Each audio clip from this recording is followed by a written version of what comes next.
Je, kifaa chako kinahitaji kutengenezwa? Tunatoa uchunguzi wa bure. Bila simu au safari, tunachukua kutoka mlangoni mwako na kurudisha. Kabla ya ukarabati, tunatuma bei na tunaendelea tu baada ya idhini yako. Rahisi, wazi na kitaalamu.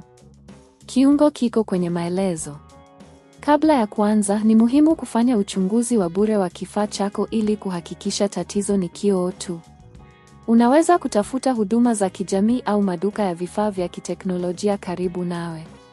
Mara nyingi, maduka haya hutoa uchunguzi wa bure na wataalamu wanaweza kukusaidia kubaini kama ni kioo pekee kinachohitaji kubadilishwa au kuna matatizo mengine. Hatua ya moja, kuandaa kazi yako. Kabla ya kuanza, hakikisha unayo zana zifuatazo: screwdriver ya Nyota, screwdriver ya Phillips, kadi ya plastiki na glue ya kuunganisha. Pia, pata kioo kipya cha Surface Pro 4 kutoka kwa muuzaji anayeaminika. Hatua ya 2, zima kifaa. Zima Surface Pro 4 yako na uondoe betri ikiwa inapatikana. Hii itasaidia kuepuka ajali yoyote wakati wa mchakato wa ukarabati.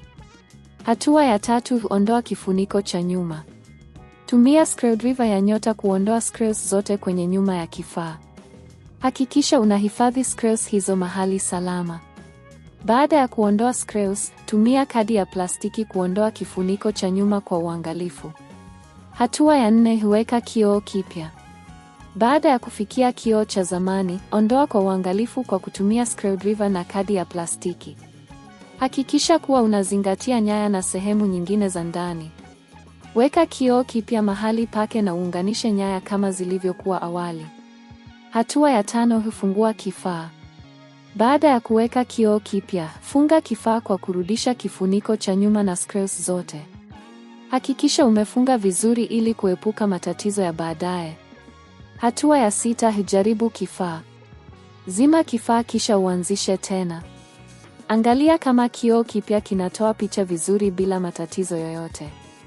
Ikiwa kuna tatizo, angalia uunganisho wa nyaya na uhakikishe zimeunganishwa vizuri. Kumbuka, gharama ya kubadilisha kioo cha Surface Pro 4 inaweza kutofautiana kulingana na eneo lako na muuzaji.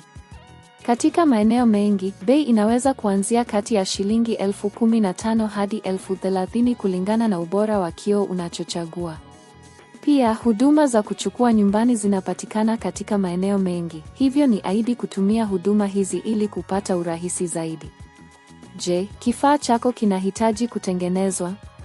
Tunatoa uchunguzi wa bure. Bila simu au safari, tunachukua kutoka mlangoni mwako na kurudisha. Kabla ya ukarabati, tunatuma bei na tunaendelea tu baada ya idhini yako. Rahisi, wazi na kitaalamu. Kiungo kiko kwenye maelezo.